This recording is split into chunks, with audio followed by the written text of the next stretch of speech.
പിന്നെ അമ്മ വീട്ടിൽ വന്ന കാഴ്ചകളാണ് ഇപ്പോൾ കണ്ടുകൊണ്ടിരിക്കുന്നത്. നേരത്തെ പറിച്ച കൊക്കോക്കായ ഞങ്ങളെല്ലാവരും കൂടി കഴിച്ചുകൊണ്ടിരിക്കുകയാണ്. അതിൻ്റെ കുരു കളയണ്ടെന്ന് പറഞ്ഞിട്ട് ഒരു കഷ്ണത്തിൽ തന്നെ ഉണ്ണി കൊക്കോക്കായ പോയി തിരഞ്ഞുകൊണ്ടിരിക്കുക. ഇനി പഴുത്ത ഉണ്ടോയെന്ന്. അമ്മമ്മ നെയ്ച്ചോറ് ഉണ്ടാക്കാനുള്ള പരിപാടിയിലാണ്. അകത്ത് വേറെ അടുപ്പ് ബിസി ആയതുകൊണ്ട് പുറത്ത് തീ മൂട്ടിയതാണ്. ഞങ്ങളുടെ നാടൻ കോഴികൾ ഇതാ റെഡിയായിക്കൊണ്ടിരിക്കുന്നു. കോഴിക്കറി വെക്കണം എന്ന് വിചാരിച്ചതിനും പിന്നെ വിചാരിച്ച് വേണ്ടാന്ന്. ഇതിലൊക്കെ വെള്ളം മുക്കി കുടിക്കാൻ തുപ്പിയത് വിറ്റാ പൈസ ഉണ്ടെന്ന് പറഞ്ഞിട്ട് അമ്മച്ച നമ്മൾ വായിലിട്ടത് നല്ലോണം വെക്കാൻ പറഞ്ഞതാ. ചേച്ചി ഇത് വെച്ച് എന്തോ ഉണ്ടാക്കൂലായിരുന്നു? ഇത് വെച്ച് ഒന്നും ഉണ്ടാക്കൂല. ഇത് വെച്ചാണ് ചോക്ലേറ്റ് ഉണ്ടാക്കുക. ചോക്ലേറ്റ് ഉണ്ടാക്കുന്ന കൊക്കോ കൊണ്ടാ നമുക്ക് അറിയല്ല. കാശിക്ക് ഒരു പൈത്ത പൊട്ടിക്കണതാണ്. എനിക്ക് നമുക്ക് പൈത്ത കൊണ്ട് കൊടുക്കാം. ഇതാന്ന് ഞാൻ പറഞ്ഞേ.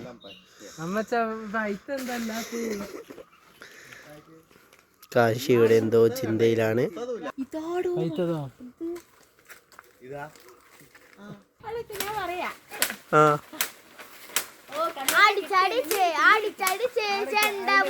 ചാമ്പയ്ക്കല്ല മൂത്താണ് എല്ലാത്തിലും ഞാൻ ഉണ്ടാവും. പണ്ട് ചിത്തു എന്റെ കല്യാണത്തിന്